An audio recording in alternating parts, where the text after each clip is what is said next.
The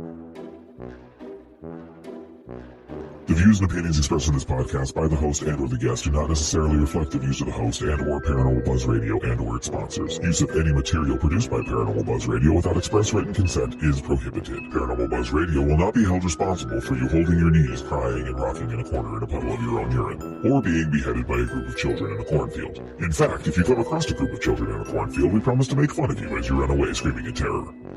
Listener discretion is advised. Paranormal 5 is bringing you Para Peeps New England to help showcase some of the best in the paranormal and unexplained in the area. Their goal? To show the strength of paranormal unity by giving everyone in the field a voice. Join them as they discuss everything from haunted locations, aliens, metaphysical, cryptids, and much, much more. So sit back, enjoy the show, and as always, thank you for listening.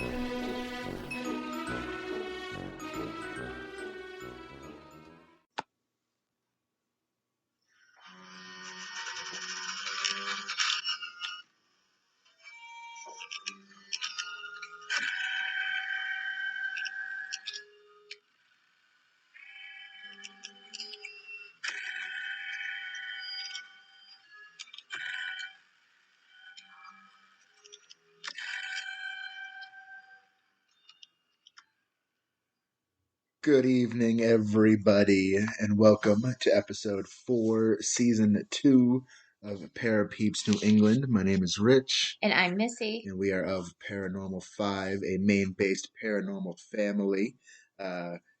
As always, coming back, rejoining us. Thank you. We appreciate it. We appreciate everyone that took some time to pop over and listen to our little lady Dylan talk about everything that she loves about the paranormal in this field.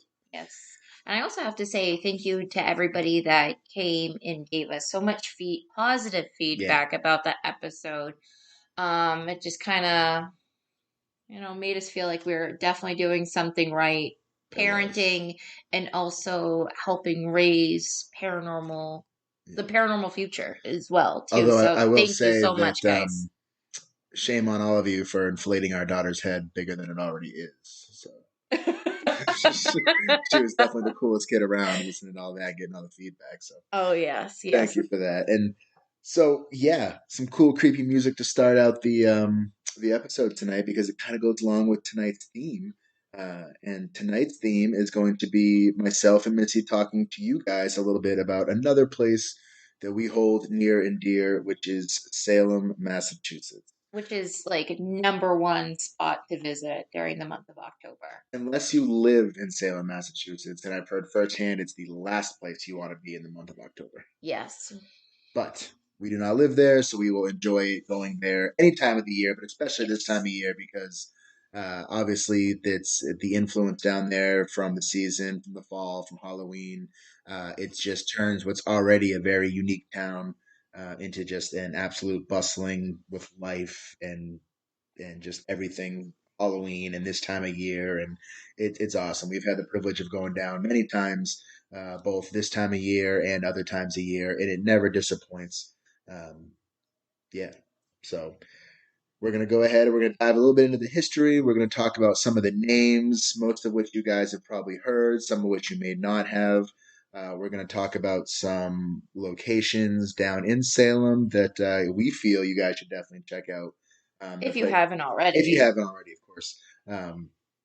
They're some places that we like to go. Again, this is a place we've taken our kids to on multiple occasions.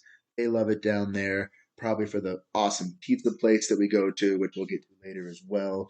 Got a name drop there. But we're going to kick it off with Missy doing what she does best, which is tons of research and dropping some knowledge on you folks about what kind of kicked off Salem into becoming what it is today.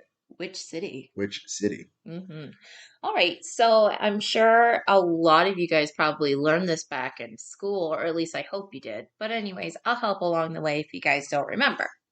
So January 1692, are you going to do I thought you were going to drop a little funny thing. But anyways, January 1692, the daughter and niece of Reverend Samuel Parris became ill.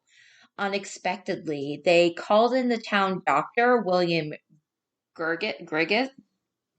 Griggs. Thank you. Griggs. Griggs. William Griggs. William Griggs. And because of their health not improving, he claimed that they were bewitched. Ooh, that's so spooky. Oh, we're gonna let this one marinate for a minute. You're gonna let it sit. You're gonna let it sit out there. So yeah, he claimed that they were bewitched, and kind of just to give like a little bit of like even more of a backstory of what was really going on in like the area, Salem and the surrounding towns, or even just kind of here in New England. There was a lot of dramatic and big things happening in Native American raids. Illnesses like smallpox, like there was huge pandemics happening through all the colonies all around. They were just pandemics. What are those? I have no idea what a pandemic is. It was also an extremely rough winter that year, which, think about living conditions back then. It's crazy. On top of we complain nowadays about winters. I know, right? They ain't got nothing on it, or we ain't got nothing on them. Yes. There we go.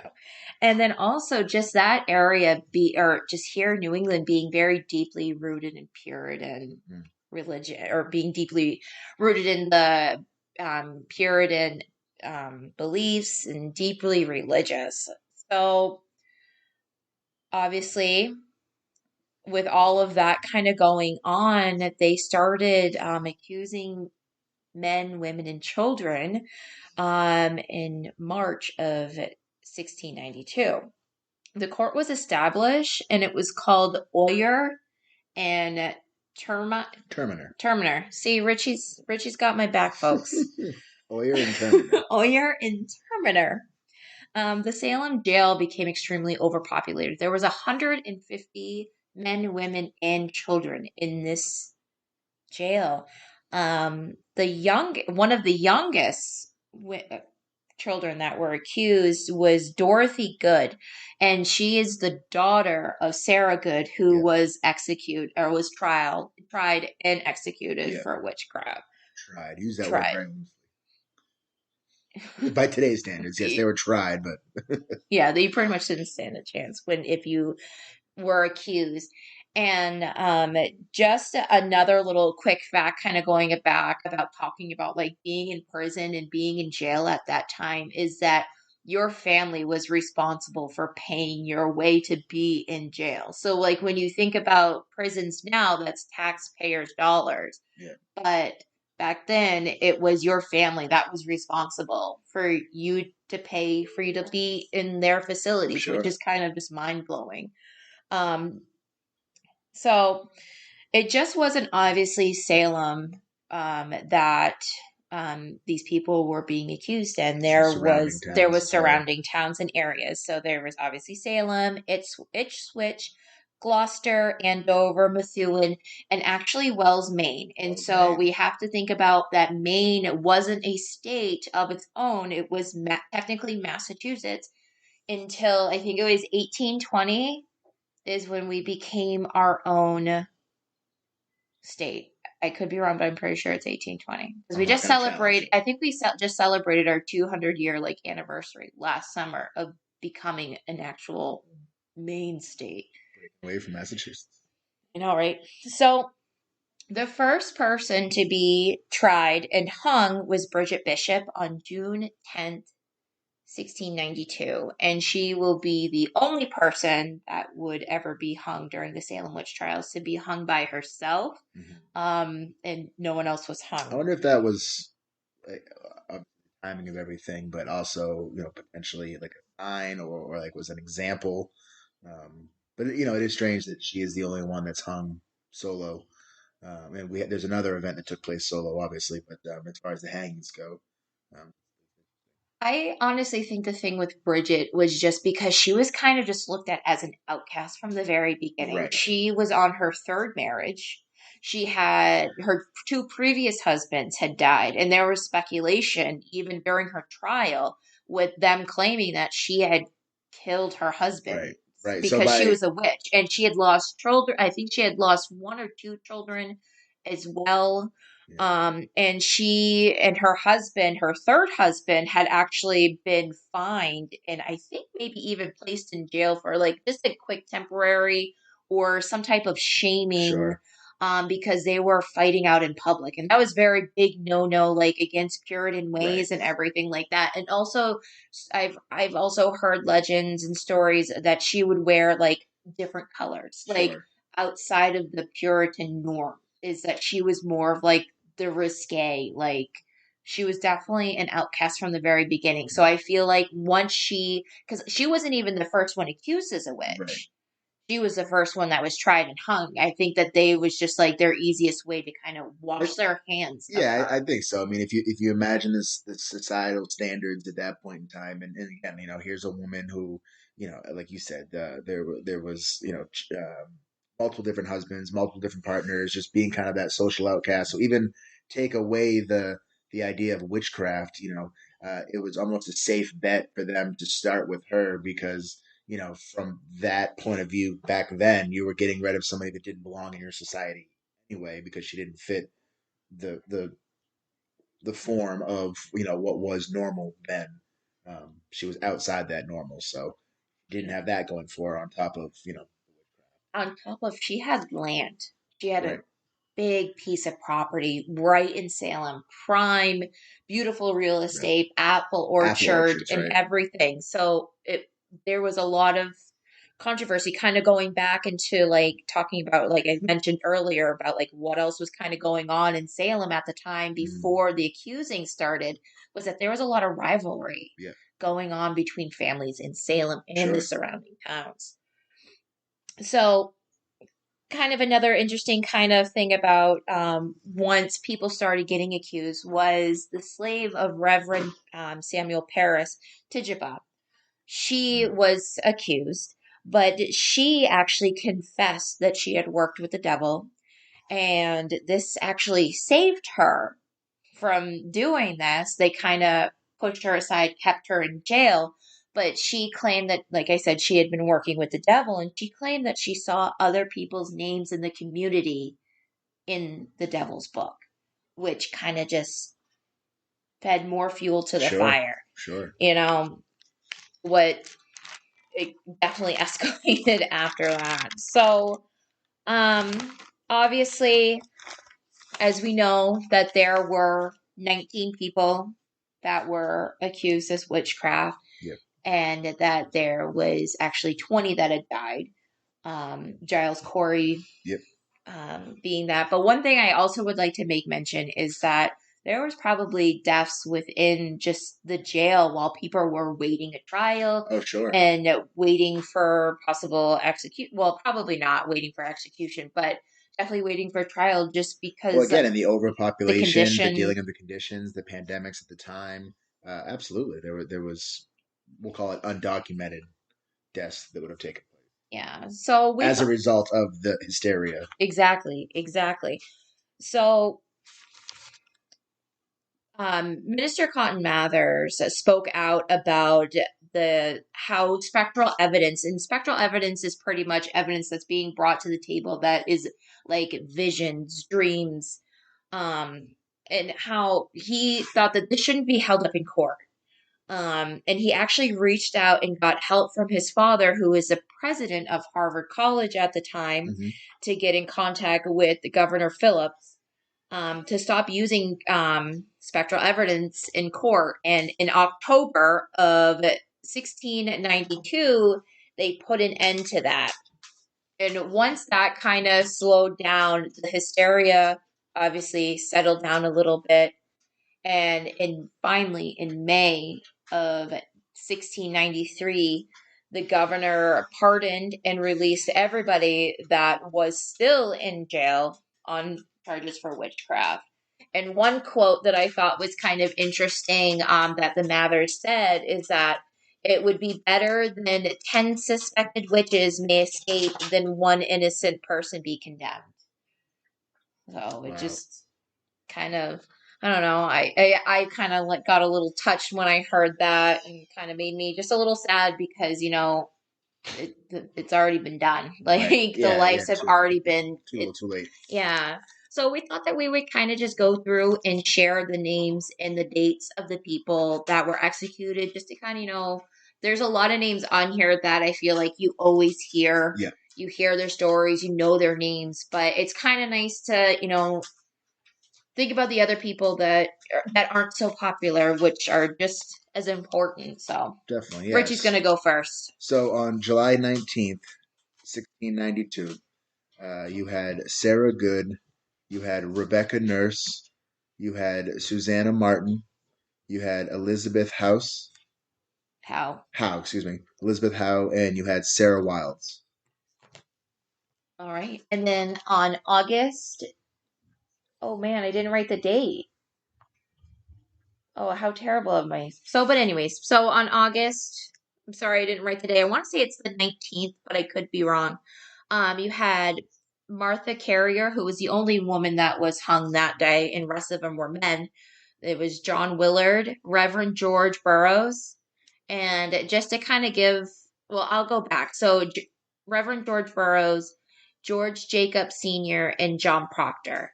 And just kind of like a fun, interesting fact about Reverend George Burroughs is that he was the Reverend of the Reverend of Salem.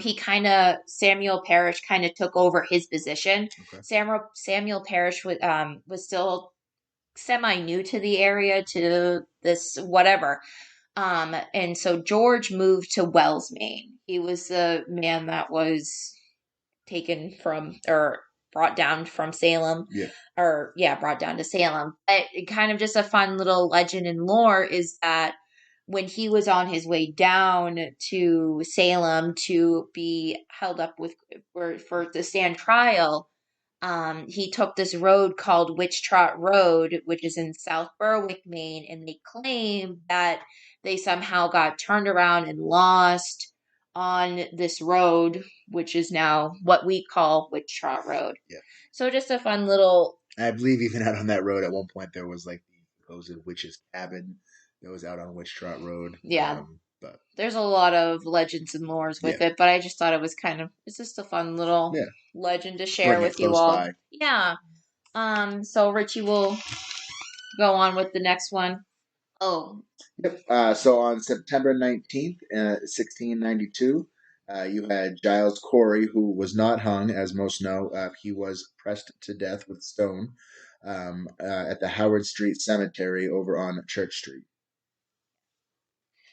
And then, so on September 22nd, 1692, there was Mary Easty, Martha Corey, Samuel Wardwell, Mary Parker, Alice Parker, Wilnot Reed, and Margaret Scott, and then Anne Perdiator. Way to pronounce it. May have botched that one up a little bit. Yeah. Going back though to Giles Corey, that was kind of again, most people has known, being pressed.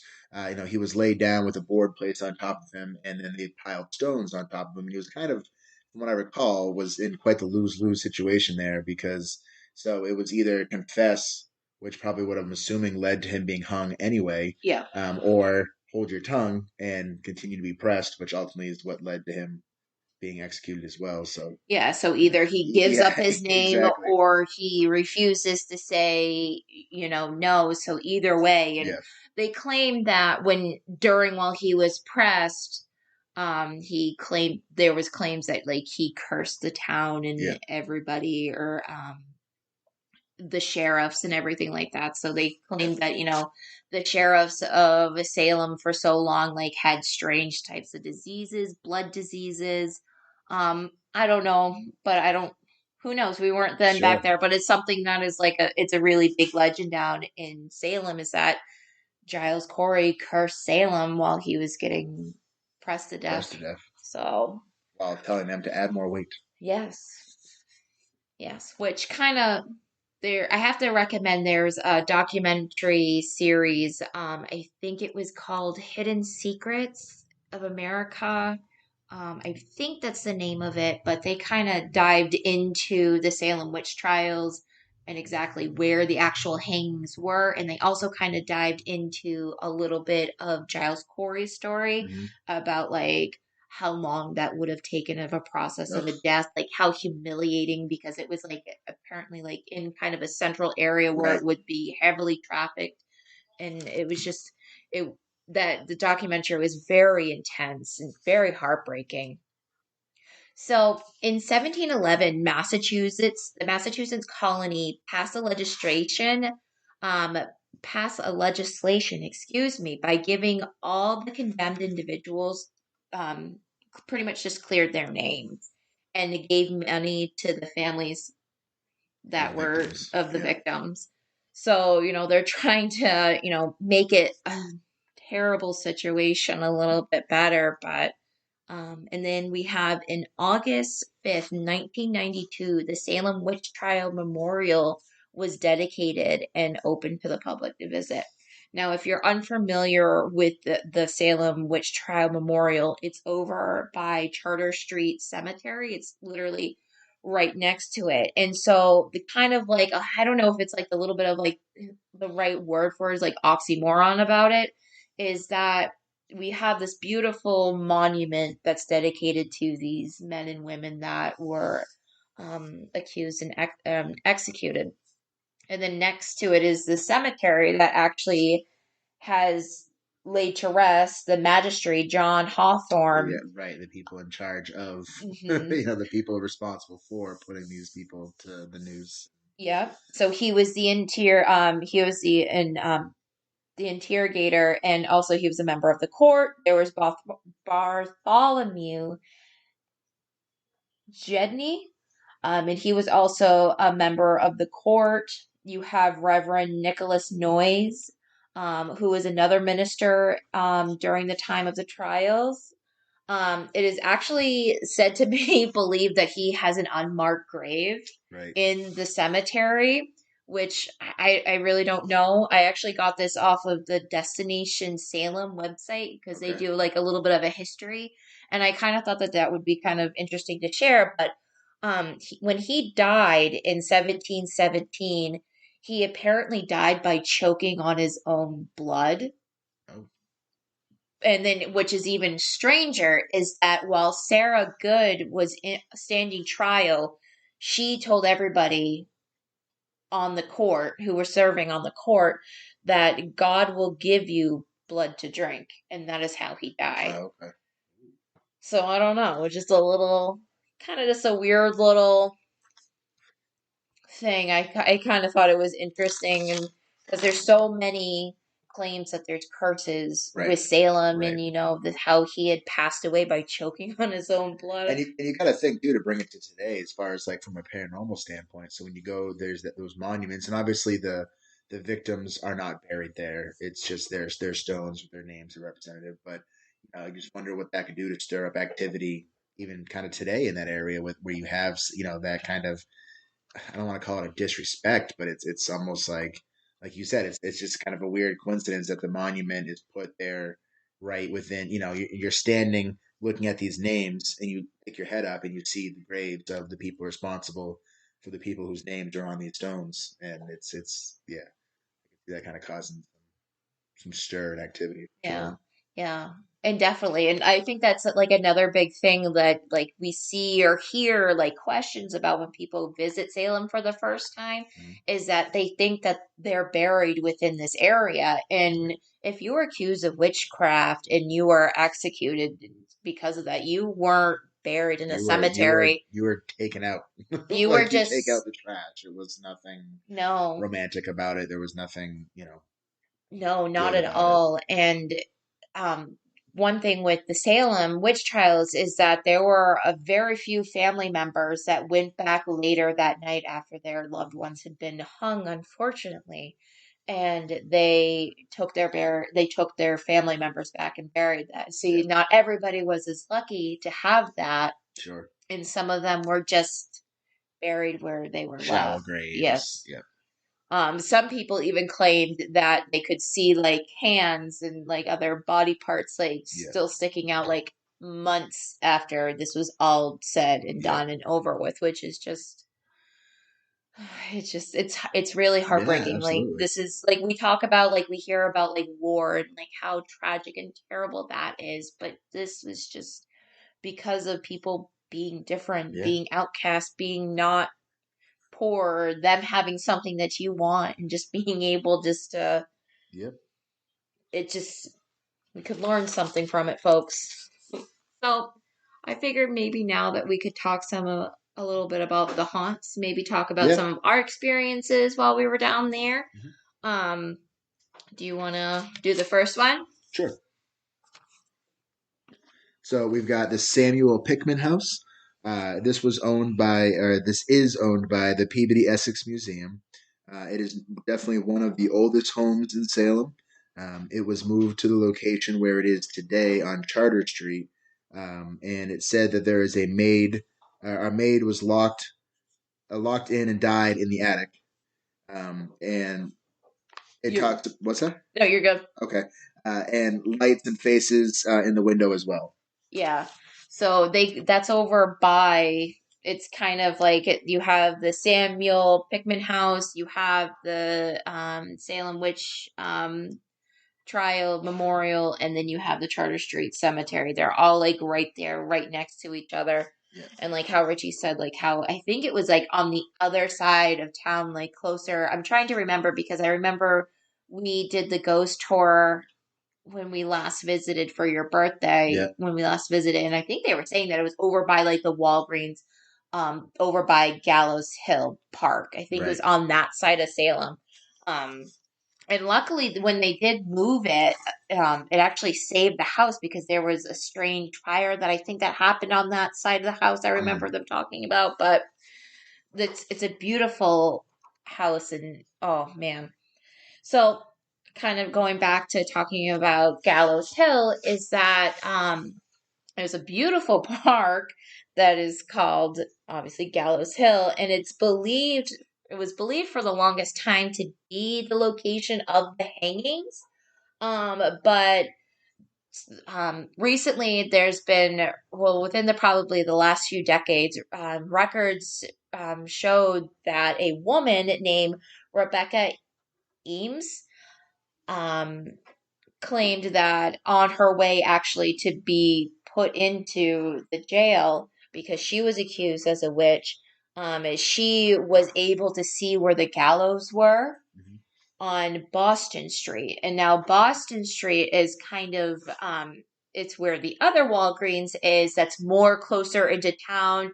It's closer to like the Salem Waterfront Hotel, kind of that side. If you're familiar with Salem, it's over on that side of town, which kind of makes more sense because if you're looking at like the geographics of the town, this Gallows Hill and that park in that area are literally like just on the other side of Danvers. It's like one of the first areas, like when you're getting into town, like it's very far. It's not really central where they would have had it just really didn't make sense. And kind of going back to that documentary that I was mentioning earlier about Giles Corey and that process, historians and everybody have come forward and kind of put some pieces together. And between that acclaim by Rebecca Ames that she gave in August of 1692, they were also able to kind of put some more pieces together and find out that that's where they believe that they were actually hung was over on that Boston Street side. And there's actually today, that's where another monument is for the Salem witch trials, which was built probably within the last decade or two. The other monument, yes. So definitely highly recommend you go check that monument out. We actually haven't been able to find it because we always kind of get turned around on that side of Salem. But I would definitely recommend to go check it out. And also, even so, back to Gallows Hill. So this park, there's beautiful trails, some fun playgrounds, which we know obviously. That's where you're going to see the kind of the famous water tower with the witch in the front. Yes, definitely. So a lot of people have claimed that there's been cloaked figures walking around in the woods. Like I mentioned that how there was a playground there, like swings moving when there's been no wind or Yeah, anybody around, strange lights coming from the woods, and also getting EVPs, excuse me, and also voices coming from yeah, the woods. If I didn't say that, I think I said lights, but so kind of just a little interesting little yeah, little fun spot to go check out. And then another place is Turner's Seafood, and that's right on Church Street, kind of right central into town. And that area was allegedly supposed to be Bridget Bishop's, a part of her apple orchard that, yeah. from old records, it shows that it was her property. Um, People believe that, or excuse me, people have seen a woman in white on the inside of Turner's Seafood, and they've also seen her in the courtyard that's behind, just kind of walking around, just kind of doing her own thing. Um, Silverware is another thing that has gone missing. Mhm. While people are actually sitting at the table, silverware will just also go missing. And people also claim that they smell apples. Okay. Makes sense.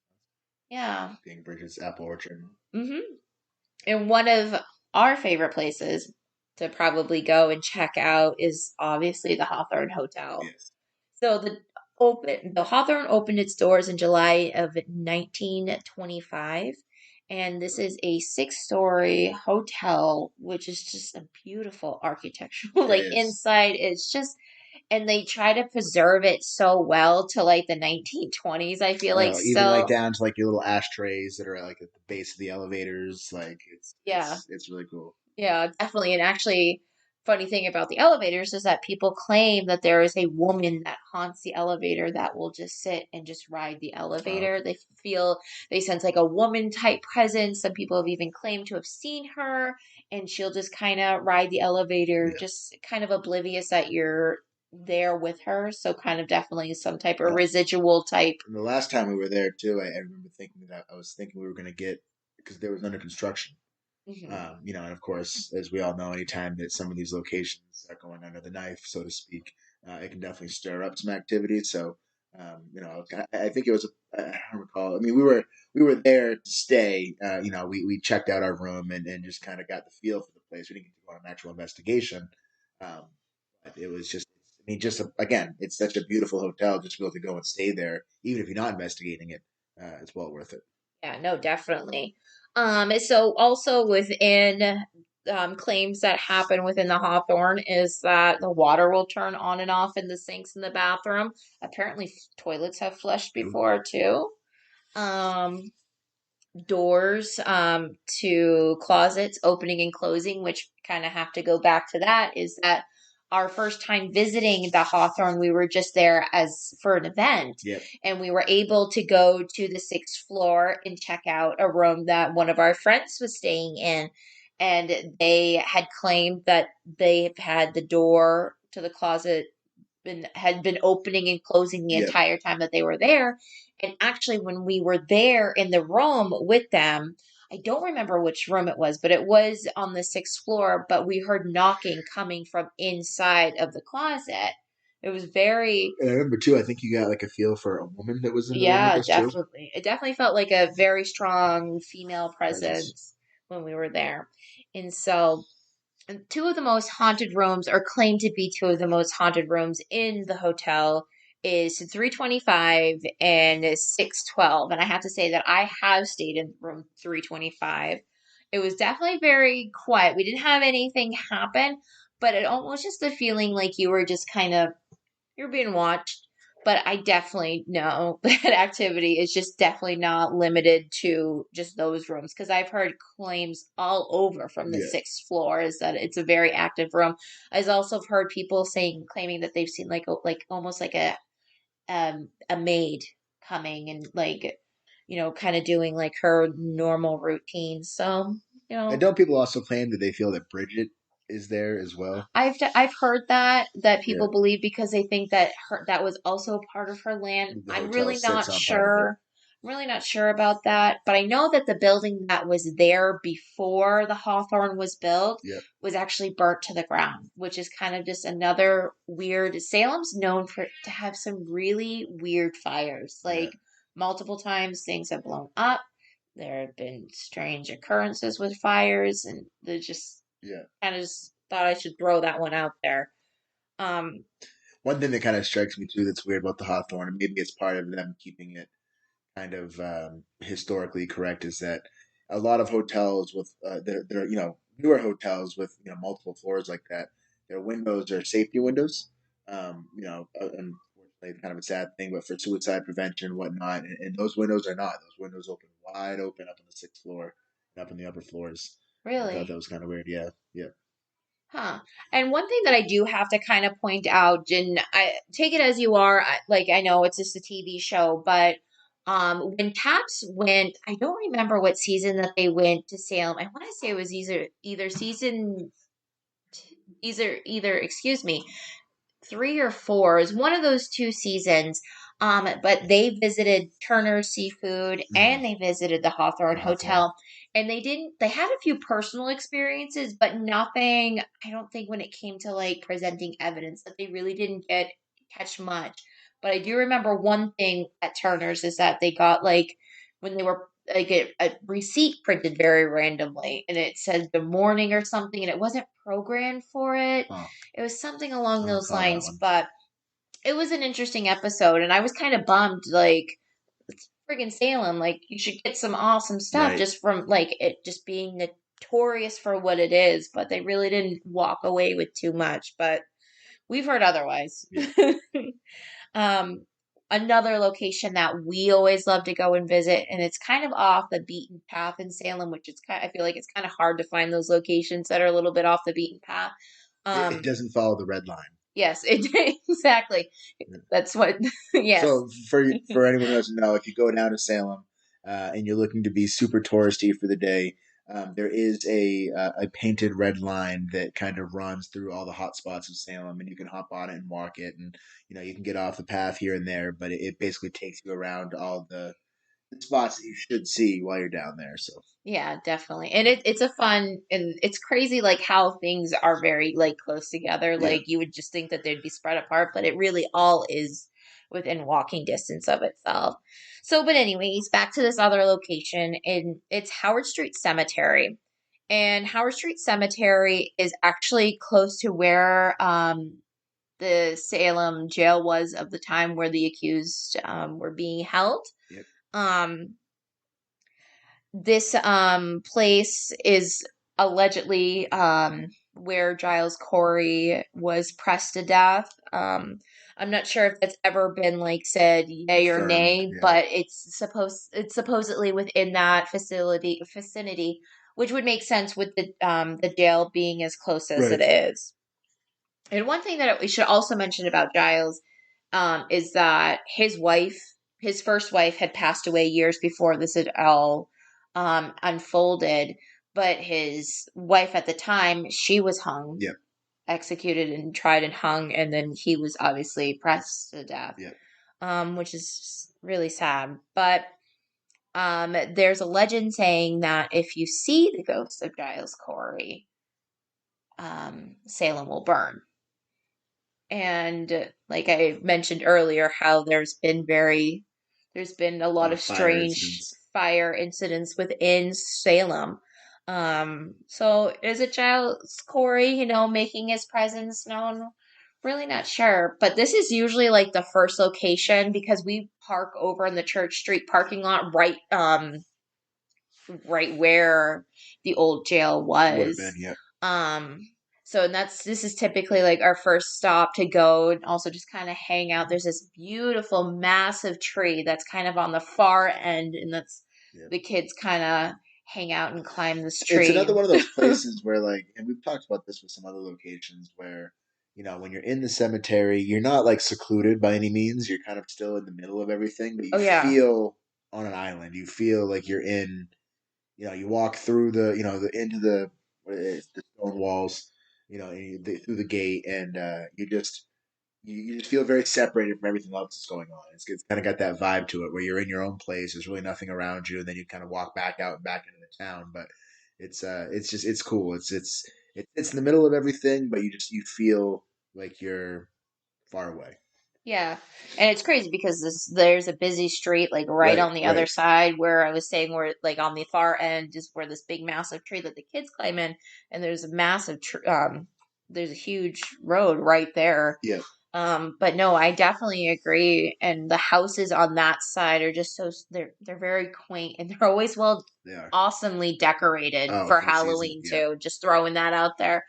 Um, but yeah, and we were actually just talking before we started recording this podcast about, I think it was like either our first or second time going down to Salem together as a family, is that we were walking through the cemetery, just kind of taking pictures of the kids, checking out the headstones. And we noticed that a person was there, but we don't remember. Don't remember how they got there. Don't remember because then they weren't there. Don't remember them leaving. Don't remember any of it. And I remember questioning that day, and since then it was like, was that a person sitting there, or did we come across something? Because it just didn't. There was nothing about it that seemed uh normal. I guess it was just weird. It caught our attention, and then it just the person was gone. So it was very could they have gotten up and left without us knowing? Sure, but wide open. It's not like it's a cemetery like where there's hills and there's Yeah, no. bunches of trees. I mean, you can see from every angle on the cemetery, you can see the entire thing. So it was definitely interesting. It made us question what we actually saw. Yeah, And definitely. I feel like that cemetery in general is just one where again, go back to the old corner of the eye, but I feel like you're constantly looking in the direction of something you thought you saw. It just has that feel to it. It feels very active Hmm. when you're in there. Yeah. And it's not one of it's obvious it's not the oldest cemetery in Salem. And No. it's not even close to being one of the oldest. But one thing that I was reading, actually, like quickly before I forget, because I feel like I always forget to kind of do these type of shout outs, is that I have to if you want to learn more about Salem or you're looking for a good read about the Salem witch trials or just the history of the ghosts, whatever, I highly recommend Sam Baltrusis's Ghosts of Salem, Haunts Inside, or excuse me, Haunts of the Witch City, and then also his other book, Exploring Lingering Lore and Legends of Wicked Salem. So I highly recommend those two books. Um, I was reading a little bit today to get prepared more for this episode. Is that Sam mentions in his book Ghosts of Salem that in Howard Street Cemetery apparently there's a few people that died by their death was caused by being crushed. Unrelated to the hysteria in the trial. Yes. Oh Yeah, yes. Way yeah. past. So it Like was it's almost like a punishment they were using, yeah. and then obviously Giles was tied into Yeah, to but I think there was like at least there was a handful of people. I don't think he actually even gave a number how many people, but there was a few people that had died by being crushed to yeah. death, which is kind That's of like the like a little equivalent to weird. like taking somebody's social media away today. That's like pretty much right there as equally as Trump. I don't know if that's really like sensitive. Like, that's kind of like, oh man, we're losing listeners now because of that comment. So, but anyways, here we are. Okay, so the oldest cemetery in Salem is the old burying point, which is our next location that we're going to be talking about. It's one of the It's oldest ones in the country. it's actually the second The second oldest oldest in the country. cemetery. The first oldest cemetery, just because I know you guys want to know this, is in Duxbury, Massachusetts. Quack. Yeah. Correct. Um, so some people that are buried, I know that we had mentioned this earlier, but just to kind of go over it. So some people that are buried in the cemetery is Giles Corey's first wife. Again, Jonathan Hawthorne, Bartholomew Jared, Mhm. and then the Reverend Nicholas Noyes, which again is kind of like an unmarked location apparently. And there's actually two people that traveled on the Mayflower that are also buried there as well. I think the earliest date or earliest year that we see in that cemetery is 1632, which is just mind blowing. Yeah. Like we think that it's just that I don't know. I think that is just so amazing. People claim to see spirits of children. They also claim to see two spirits of they're assuming a mother and child. Hearing voices, the over feeling the over like overpowered by the sense of sadness. Electronics acting up, cell phones, cameras, and then people seeing orbs in strange lights with their like with the naked eye, not within pictures and everything like that. So one experience that I really want to talk about that happened to both Richie and I, or happened to me when we were down in Salem, and I'm kind of very skeptical. I call myself kind of like the skeptical sensitive because I don't necessarily believe sometimes what I'm feeling and sensing because I have a lot of self doubt. It's a big me problem, and I'm sorry for the ramble about it. But anyways, we were down in Salem visiting. We had gone to an event and we were walking around the town and we were heading over to the cemetery and I almost felt like my hand got grabbed and I needed to walk. And I told Richie we were outside of getting ready to walk into the cemetery and I told Richie I gotta go. And so I walked to where I felt like I needed to go and I stopped in front of a little girl's headstone. Her name was, I want to say it was Alice, and I feel like such a dirt bag because I don't remember exactly what her name was, but I think it was Alice. And at the time, I'm assuming that she probably she died from smallpox, some type of disease that had just taken over because there was multiple diseases that Salem had dealt with. And I just felt just overwhelmed with a lot of emotions and I was just so heartbroken by it. And it was a very strange sense because I don't run, but I was running. Like I was going as fast. It was the equivalent. It was my running. And I just needed to be there. And again, like I'm very skeptical about it.